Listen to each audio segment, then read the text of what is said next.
right, very cool. Thank you guys for joining us again on another episode of Money Mathematics. I'm Jonah. This is Jeremiah. We are the Cash Compound. And today we're going to be talking about startup costs. Exactly how much it actually costs. How big of a check do you have to write in order to get started? And whose name are you putting on the check? Right, and that's a big deal. A lot of people sometimes get that confused. They do. Yeah. They get that kind of messed up, and they don't understand what it's really going to take to get started. I know when I first got started with my banking system, around the time we both learned about the possibilities here, that I was thinking, man, I wonder if I'm going to be embarrassed if I tell them how much money I have, or how big does it need to be to start? Like, is there some sort of screen they're going to put me through, minimum, maximum? Sometimes when we use those examples in some of our presentations and some of our other outward facing content, the numbers can be too high for some people. It's true. I don't know if I have that much. Am I allowed to do less than that? Sometimes the numbers are too low. Way too low for some people. That happens often as well. Yeah. So we normally say during those things, hey, if the numbers don't make sense, add a zero, take a zero off. But sometimes that part, it kind of goes in one ear and out the other, because people are so ingrained and in tune to what's actually happening that when they're actually ready to start, they go, I don't know what I should do. What can I do? Or do I have to do your numbers right there? And we say, and like you said, in presentations and demonstrations, I do demos all the time for people. If you want one, just get on my calendar. And I tell them, hey, if this is not a number that makes sense for you, don't focus on it. It's not the number. I need to help you understand the process of what's happening. Right. It doesn't matter if it's $1 or $1 million. You need to understand the way money is flowing, the way wealth is created, the way products actually help you or hurt you, and your thinking. This is a creativity example. This is an infinite example. You've got to be thinking well. So let me ask you a question first. So you said, why don't you take everybody through when you want to start this process for yourself? Sure. How much does it cost? Things first, you got to write a big check to the Cash Compound. No, I'm joking. You never have to send us any money at all. It does not cost you guys anything. You'll never put my name on a check. Yeah, so you don't have to work with us. Yeah, let's just clear the air on that. We're going to help you, and it's not, we teach you that you'll get all your money back. Yeah. You'll get, over time, the way your money is going to grow, the way wealth is created, and the vehicle that we're going to use to get everything started, you're going to get your money back. You'll get it. Your family will get it. Both of you will get it, all that stuff. So you don't have to give it to me. That's not what it's about. Okay. So here's the question again. Okay. How much I want to start. Okay. So how much does it take? Sure. It's a good question. Simple question people ask. Yeah. Realistically, the answer is really whatever you want to put into it, honestly. There's some form or fashion where we can help you get started with really any dollar amount, okay? I've seen banking policies designed that are $1,000 all year. Right. I have one of those. Okay. So let me give an example. I have an $1,000 premium amount, deposit amount for a banking system on a child of mine. Yep, sure do. I've seen policies that are $1,000 every single month. So $12,000 a year. $12,000 a year. So we went to the bottom. Let's say that potentially, because this is all custom, we can help you get started, like in my case, on a child, on a minor, $100, $85, $100 a month. That's $1,000 a year. What about the top? What's the biggest you've ever seen? Sure. Well, again, it's really just about what you want to put into the policy. Okay. So like I mentioned, you can really get started with any dollar amount you want to. There's some form or fashion we'll make it happen for you. We'll make it work for you. At the same time, if you really are understanding what we are teaching and how you can earn money, how you can get all your money back, like Jeremiah just said, a lot of people like to do just as much as possible into their policies. So sometimes that looks like maybe a few $1,000s to start off with, maybe 10, 20, 30, something like that. But at the same time, just depending on your level of income, your exposure to the process, I've seen policies that are a few $100,000. Right. It's really just about what you want to put into it. Regardless of what your number is, we can design a policy that works for you. So realistically, like Jeremiah said, when we we saw the information and got started for the very first time, it was like we said this in our last episode, right? We were on like a Zoom call. It wasn't Zoom. I figured out what it was. Okay. Go-to meeting. Oh, yep. Go-to meeting. That used to be. Right. That used to be That was the one before Zoom, right? That is right. Yes. Now it's Zoom. Anyway, Yes. so we were on a go-to meeting, and at the end of the presentation, we literally like, oh, I want to get started. I don't have anywhere close to the numbers I just saw. Okay, and it wasn't apparent in that presentation, like, oh, start with whatever you have. And so we were like, do you think he's going to let us start? You know, and that's what you mean by, I'm kind of embarrassed. Can I tell him how much I have? Is that going to work? Is he going to say, come back when you've got more money or something? Yeah. And that is just not the case. Which in some cases, depending on your situation, there are factors. I tell people that there are levers that get pulled. So there's certain levers, like your age is a lever. Time for growth is a lever. Things that you want to do with your money is a lever. So if we start moving, taxes are a lever. There's just a couple of levers that make these things work, and that is too technical for this episode. But depending on which levers we're pulling or pushing, that's going to affect some things. So I want to remind you guys that it is a custom situation. Yeah. We give demos, and we've got some standards so you guys understand what's going on, but it really is custom. So we'll help, and we know how to engineer policies specifically for banking that are going to help you in a system to create wealth for yourself where you save and spend money at the exact same time. But that's custom. Your situation is not the same as mine. Yeah, that happens a lot where people ask specific questions before they've gotten started. Like, hey, in order to get started, I'm feeling confident, but I really, really, really want to know this number. And that's a tough question to get because, like Jeremiah just said, everything is custom. So it's like, I don't know the number yet. We haven't done anything for you yet. You know, we haven't built your policy yet. You haven't said to do it. So I can't tell you that number. I don't know. I'll tell you. And so this is another thing. We practice what we preach. So I'll give general examples, of course, and I'll also tell them what I've done in the past. It's totally fine. Right. I'll tell you, well, hey, I talked to, if someone's fresh on our minds that we've just spoken to, hey, there was a guy yesterday who had a situation that sounded like yours or whatever. So they went down this path. But really, when you're in those conversations one-on-one with us, the more you tell us, the better help we're going to be to you. So there's some people who come out with it and say, hey, I got this much sitting in the bank. I make about this. And I think my debt is around these 100,000. It's just going to be a lot easier. Folks who don't tell us anything still are going to hear my regular demo examples. Yeah, because if you don't say anything, you just have to give you kind of the generic, the general. Yeah. Here's about how it works. Here's about what, you know, here's our best approximation for you, you know, things like that. But really, it all boils down to, and that's why I love it, it all boils down to specifics once you get started. Like, that's a big thing for me, that you get to see all the numbers before you sign. Like, you know exactly what's happening. It's not like wait forever and you'll figure out after you get started. It's get started. You'll see it all on paper, in your email, whatever you want to get it, right? And you see it all before you start, before you pay, right? So, and again, just in case you missed it, all that money is going to the insurance company for your policy, not to us. The insurance company is going to be your partner in building a banking system. So it, of course, does not come to us. And actually, when we're paid, for those of you who are wondering, it's totally fine. You should be paid for what you do. Anybody should be paid for what they do.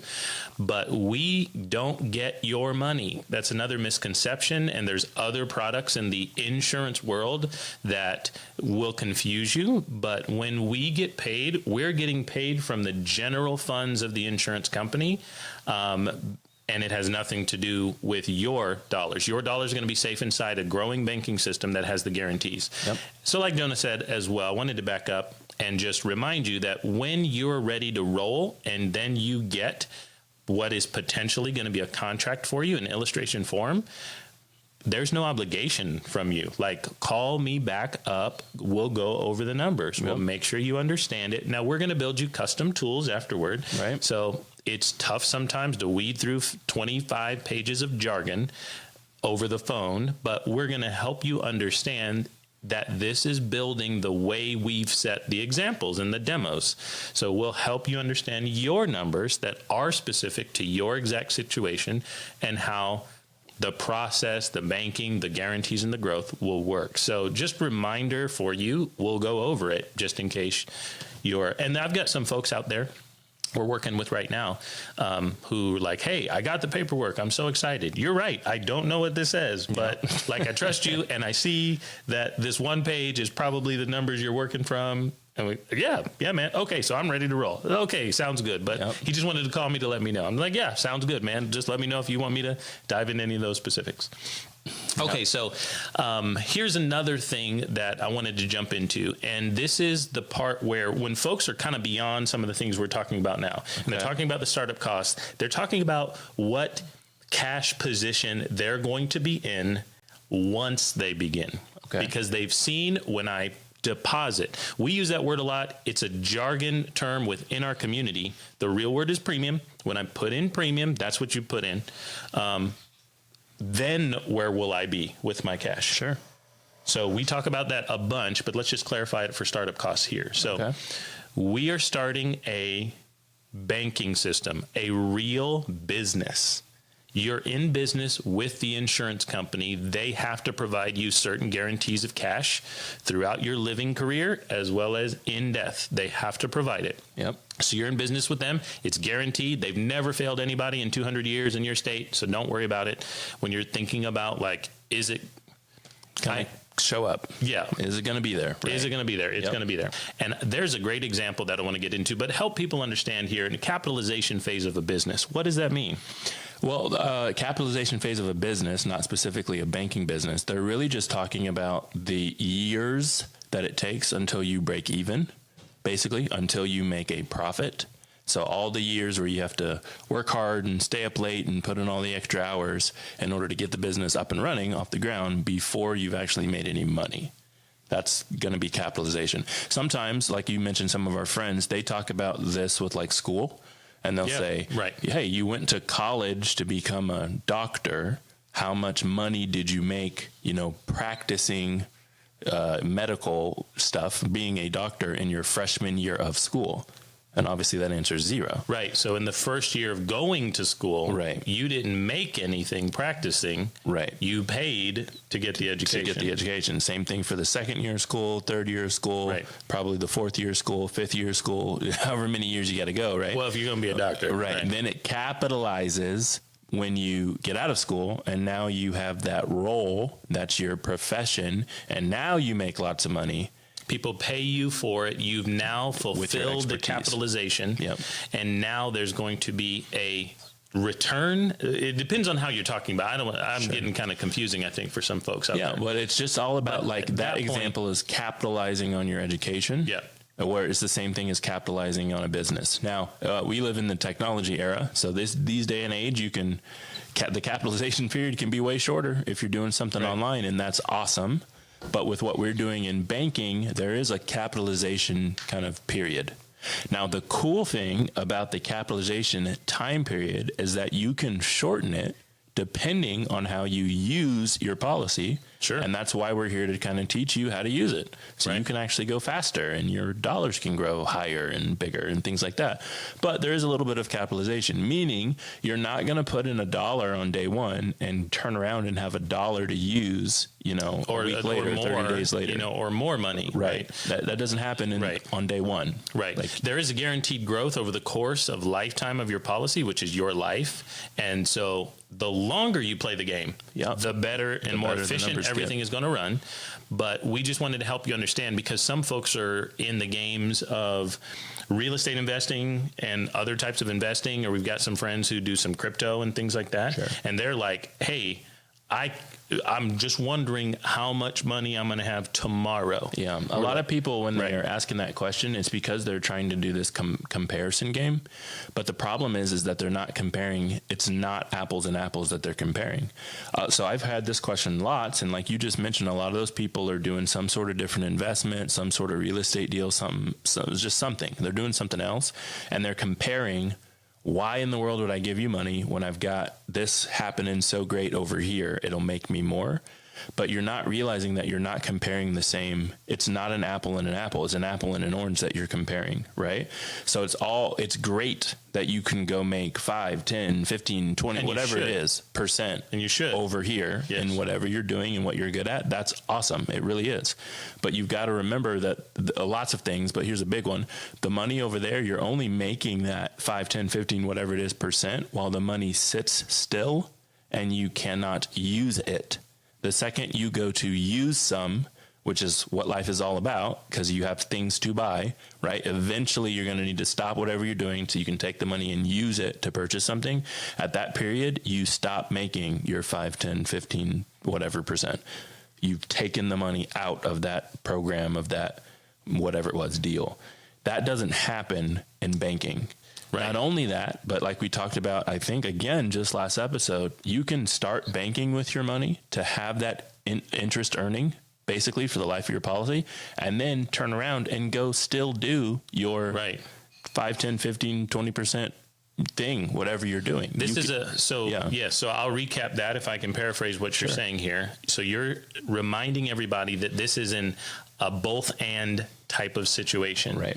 An asset that you are able to leverage while you've got your money in it. Exactly. So that's why I say on presentations and demos, if you've ever heard me talk to you live, I'm probably early in the game going to say, I'm going to show you how to save and spend your money at the same time. Yep. So when I'm saying that is what Jonah is saying in terms of you're going to be able to get your guarantees, save your money, and let it grow, leverage it while it's in that vehicle, and then go do your deals. Yep. Whatever investments that you're into, whatever you're smart about, whatever your passions are, because you can fund your business. Most people are funding actually a business. Some people are funding investments or real estate or something like that, which may be their business, but they're able to do that in addition alongside of what they're able to have a foundation for with banking. Yeah, I'll just again, when people ask that question, it really just is they're just comparing. They're trying to get over, and it's tough, I get it, but it's not, you can't compare banking to an investment or banking to a plan, a qualified plan, a program. You just can't compare them. It's not equivalent of a comparison, right? Because sometimes I've even heard you say this, like when they ask that question, right? What are my startup costs? How much cash on hand am I going to have 1 year in, 2 years in? Like I need to, how much am I having tomorrow? You've got to remember that this policy is set up with kind of two ultimates, right? Either you're alive, you're living and you're doing well, or you're not. Right? If you're not, we know that there's a big death benefit coming. So if you put in, I'm just going to throw out a number, if you put in $20,000 to a policy and your death benefit's $1 million, and you're going to ask me, well, what's the comparison? What's the cash? I'm going to go, well, you came out way ahead if you're not here. Right? Right. Your family did anyway. I should be more specific, right? Your beneficiaries, whoever you decided to choose. Right. You put in 20,000, you got $1 million. That's I'm taking that deal all the time if I could be around. 100%. If I could stay here for it. Right. For those of us who are thinking about family, because of the product that we're using, the 200-year-old not unchanging asset that we've got here in whole life insurance, properly directed from the right companies and all those types of things going on, you win. Sometimes we have to try to help people understand that. If we're even talking about the product on a basic level, you're still coming out ahead, right? I ask people all the time, if you put 20,000, let's say you put 20,000 in the game. So let's just make sure you understand how life insurance works at its core. You put $20,000 in the game with this other entity. You're in cahoots with them. Now, if you actually kick the bucket tomorrow, in the unlikely and very unfortunate event that you died tomorrow, what do they have to pay out? And let's say your number is $1 million. Sure. $1 million. Okay, great. So who took the risk in your transaction? Well, the life insurance company did. They took a huge risk. Right. $980,000 worth. God forbid, from your standpoint, emotionally, psychologically, you die tomorrow. But economically, God forbid, on their side, holy cow, we hope this guy doesn't die tomorrow. Right. That's why they want to have you stand on a scale, take a little blood, because they just trying to figure out if you're going to live. Yeah. And that's why your family's coming out ahead. Now, in the adverse of that, it's like, what happens if you're alive and you're doing well? Well, if you're alive and you're doing well, understand that this is not about tomorrow. It's about your lifetime, what you can do over lots of years that you're here and doing things and buying things and paying off debts and buying new stuff and going on trips, right? It's whatever you want to do while you're living. And in that case, again, we're coming out ahead as just far as realistic cash on cash returns. And you can see that in the paperwork and the numbers before you get started. Right. So you're asking me like, hey, what's the cash tomorrow? And I'm going, that's just the wrong question. Right. It's just the wrong question. And then it's almost like, and why are you asking? Right. Well, because I'm always trying to figure out, like, what's the question behind the question? Yeah. Why, and I can answer. Right when you ask that, it's always the comparison. Yes. Well, because I normally do this and it makes this. Well, because my husband actually said that we're doing this over in here. Oh, okay. Now I've got the question behind the question. Now, we're generalizing for you, ladies and gentlemen. We're not going to get it right every time. Like we said, this is actually a custom situation because your money goals and your money income, your outflow, your capitalization, whatever you're saving up for is going to be different between everybody. So get on our calendar, hop into another course to make sure you understand some of the specifics that we can help you get through when you're trying to say, all right, I want to do this. And what is my startup going to be like? Yeah. Thanks for joining us for another Money Mathematics episode. And we'll crack the code to cash flow for you in the future on another episode soon.